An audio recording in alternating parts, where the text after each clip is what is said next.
Hola, ¿qué tal? Les saluda nuevamente Marta Guillermo Magaña, nutrióloga de la Coordinación General de Servicios de Salud. El tema que les presentaré este día se titula Etiquetas de información nutrimental. Según la norma oficial mexicana 051, los productos que se comercialicen en el territorio nacional deberán cumplir con la información nutricional que estará exhibida en su etiqueta o envase, a fin de brindar alimentos de calidad y con información clara a los consumidores. Una de las partes más importantes que deben presentarse es sin duda el etiquetado nutricional. Y con esta diapositiva vamos a aprender a leer las etiquetas nutrimentales. Primero que nada, ¿para qué me sirven las etiquetas de información nutrimental? Principalmente nos puede servir para escoger de un modo más saludable y más apropiado los alimentos industrializados. La etiqueta enumera la cantidad de calorías, que es la suma de carbohidratos o azúcares, grasas, fibra, proteínas y vitaminas por ración del alimento, haciendo que sea más fácil comparar el valor nutricional con productos que sean similares. Nutricional. ¿Okay? Tenemos aquí prácticamente el mismo producto en dos versiones diferentes. Una en su versión original y otra en su versión, en este caso el ejemplo es de sin azúcares añadidos. Vemos aquí que se sugiere primero mirar marcas diferentes de los mismos alimentos. En el caso del ejemplo de la diapositiva tenemos la misma marca, ¿sí? Porque la información nutricional varía muchísimo. Por ejemplo, en la salsa de tomate tenemos más contenido de azúcares añadidos en la versión que tiene la tachita que en la versión con la etiqueta azul. Vemos, por ejemplo, la cantidad de fructosa por gramos en 100 gramos en la imagen de la izquierda es de 9.79 gramos y en el que no tiene azúcar añadido es apenas de 1.86. Entonces sí existe diferencia entre versiones del mismo producto. Vemos también la glucosa y la sacarosa y ahí se hace una sumatoria de los azúcares totales.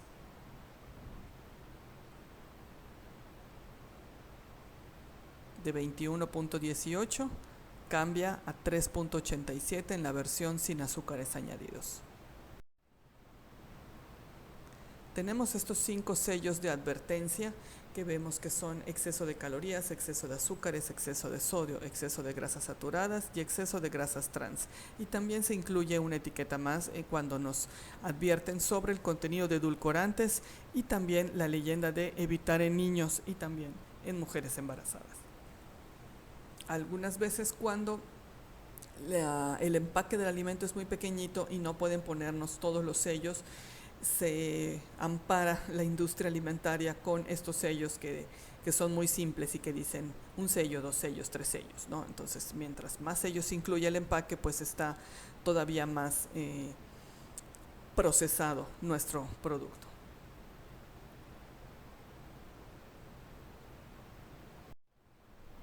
De todos los alimentos envasados en el supermercado, que les podemos llamar ultraprocesados, el 74% contiene azúcares añadidos, como los aderezos para ensalada, la salsa de barbacoa, la misma salsa de tomate, los bollos para hamburguesa, la misma carne para hamburguesas y ni hablar de los productos que son propiamente dulces. Entonces, si estos alimentos que aparentemente por su naturaleza no son dulces como tal, imagínense los que incluyen, por supuesto, el sabor dulce.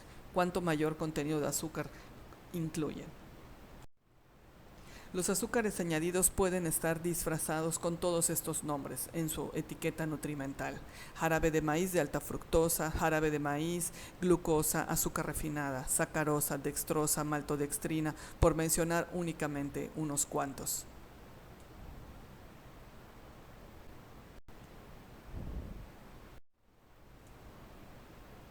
Aquí tenemos dos imágenes en las que vemos representado en cubitos de azúcar la cantidad que incluyen los alimentos. Por supuesto que las frutas y otros alimentos lo contienen, pero si se dan cuenta la cantidad es muchísimo menor en comparación con un ultraprocesado. La mazorca de maíz tiene 4,5, vemos que la sandía, sí cierto, es una porción grande de sandía, tiene 4,5 cuadritos, la piña contiene azúcares, las uvas, el melón, las fresas, por supuesto, pero no se compara contra lo que me incluyen, por ejemplo, una bebida azucarada, lo que me incluyen unas galletas tipo Oreo, los helados, los batidos. Los efectos negativos del exceso de hidratos de carbono o azúcares en nuestra salud son muchísimos. Primero que nada, el exceso se acumula en forma de grasa o triglicéridos, lo que es igual a aumentar el riesgo cardiovascular. Las calorías de los hidratos de carbono evitan que puedas llevar a cabo un control adecuado de tu peso. Pueden provocarnos caries, pueden provocarnos diabetes, producen inflamación, se debilitan las defensas del organismo y pues ya es menor el efecto contra las enfermedades infecciosas. Interfieren de manera negativa en la absorción del calcio y del magnesio. Aumentan el riesgo de sufrir micosis o infecciones por hongos. Eleva la tensión sanguínea, sobre todo en personas con obesidad, y se relaciona con el riesgo de sufrir demencia y hasta depresión. El consumo en exceso de sodio, este es otro mineral, aumenta el riesgo de padecer enfermedades cardiovasculares como la hipertensión, los infartos, accidentes cerebrovasculares y hasta la insuficiencia renal. La ingesta máxima recomendada es de 5 gramos de sal, que es igual a 2 miligramos de sodio al día, equivalente a una cucharadita cafetera.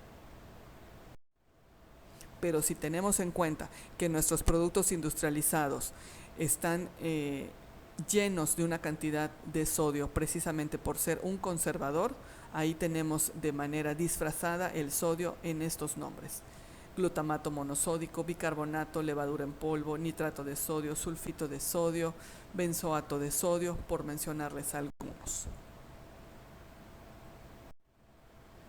El sodio también lo podemos encontrar de esta manera en nuestros alimentos. En un cubo de caldo de gallina podemos tener hasta 2.156 miligramos de sodio. En un paquete de fideos instantáneos, prácticamente 1.500 miligramos de sodio. Y si estábamos hablando que la cantidad máxima por día recomendada es de 2.000 miligramos, solamente en un vasito de sopa instantánea ya tenemos prácticamente una gran cantidad de esto que nos permitimos por día, 1.500 miligramos. Una cucharadita de salsa de soya contiene 855 miligramos. Una salchicha, 497, prácticamente un cuarto de la cantidad de sodio que requerimos por día es lo que contiene una salchicha. Y ahora hablemos de los edulcorantes. Los edulcorantes son aditivos alimentarios, no son nutrientes. Su sabor dulce puede ser hasta 600 veces más intenso que el azúcar de mesa o la sacarosa. La potencia del dulzor de estos edulcorantes depende de su poder y de la concentración en la que se utilicen. Su contenido calórico puede oscilar entre las 0 y las 4 kilocalorías por gramo. Los edulcorantes no calóricos son utilizados en bebidas, en yogur y productos lácteos, en golosinas, chicles y en numerosos productos, ya sea con o sin azúcar. Muchas veces un producto que de manera natural contiene azúcar, aún así contiene edulcorantes, porque si no la cantidad de azúcar que llevaría sería muchísimo mayor. También se encuentran disponibles para endulzar alimentos de forma casera. Las funciones, lo marcamos aquí entre comillas en la dieta, o la forma en la que nos los venden, son para controlar el peso, controlar la diabetes y cuidar la salud bucal, pero no estamos promoviendo su uso. Les estamos presentando este producto como existe en el mercado. Por ejemplo, un sobre de Splenda o de sucralosa proporciona el mismo dulzor que 2 cucharaditas de azúcar, lo que equivaldría a consumir en azúcar de mesa de 8 a 10 gramos, que sería el equivalente a 2 cucharadas cafeteras. Entonces, si no podemos todavía evitar el sabor dulce en nuestros alimentos, sí es más recomendable utilizar un sustituto de azúcar que el azúcar de mesa, sobre todo si padezco diabetes o tengo problemas de triglicéridos o de sobrepeso y obesidad. Los tipos de edulcorantes y su ingesta diaria aceptable. Por ejemplo, la cantidad realmente que podemos utilizar por día es bastante segura porque no llegamos a consumir el límite diario recomendado. Por ejemplo, de la cesulfame K tendríamos que consumir aproximadamente 4 litros de bebidas light o edulcoradas para llegar al límite. Y aún así hay una referencia de 40 miligramos por cada peso por cada kilo de peso de la persona por cada día. El stevia, por ejemplo, podríamos consumir 4 miligramos por cada kilo de peso por día. Esto equivaldría con una persona de aproximadamente 70 kilos a 7 litros de bebidas endulzadas con estos aditivos. Se podrían consumir hasta 26 sobrecitos de sucralosa, por ejemplo, para endulzar entre el café, entre la fruta, y realmente cuánto sería el máximo que consumiríamos por día. 3, 4 sobrecitos. Los estudios confirman que la cantidad de edulcorantes bajos en calorías que se consumen diariamente están por debajo de la ingesta diaria máxima aceptable. Pero les recuerdo que no estamos promoviendo su consumo. Sí lo recomendamos para evitar el consumo de los azúcares añadidos. Los azúcares o edulcorantes, entre comillas, nutritivos, que llaman azúcar de la fruta, como los que les presentamos en estas imágenes, no son recomendados tampoco para personas con diabetes o con triglicéridos elevados. Aún así están contraindicados para estas patologías. El límite máximo sería 4 cucharaditas para una persona sana, ¿sí? Antes de que pudiera decirse que podría elevar los niveles de triglicéridos en sangre. Y como una conclusión a este tema es que las bebidas y las comidas naturales y obviamente sin edulcorantes y el consumo de agua siempre serán nuestra mejor opción. Les dejamos esta tablita para tener la idea del consumo máximo por día de este tipo de aditivos y de nutrientes. Por ejemplo, el sodio sería máximo 2000 miligramos por día, colesterol no más de 300 miligramos por día, grasas saturadas si estamos consumiendo alimentos ultraprocesados que no contengan más de 2 gramos por porción, grasas totales no más de 5 gramos.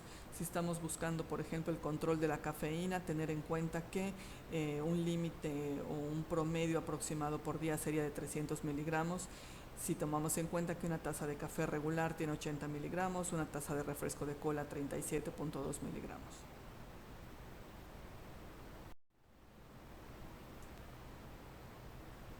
Y como recomendación general es el cuidarnos, caminar diario, comer muy sano, usar todavía nuestras mascarillas, amar a nuestra familia, evitar el estrés y ser generosos. Quedamos a su entera